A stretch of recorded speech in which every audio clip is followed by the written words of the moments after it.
Kita bahagia sebelum ada dia. Namun, semenjak dia masuk di kehidupan kita, kamu berubah.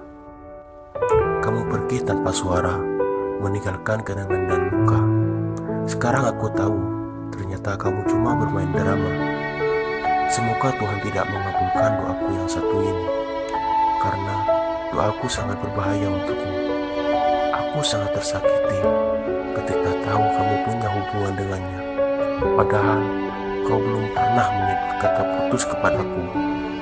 Jujur, aku sangat kecewa padamu. Nah, kalau nanti kamu ditinggalkan oleh dia, kamu lihat ke belakang. Aku pasti ada di belakangmu, tapi dengan istri dan anak-anakku.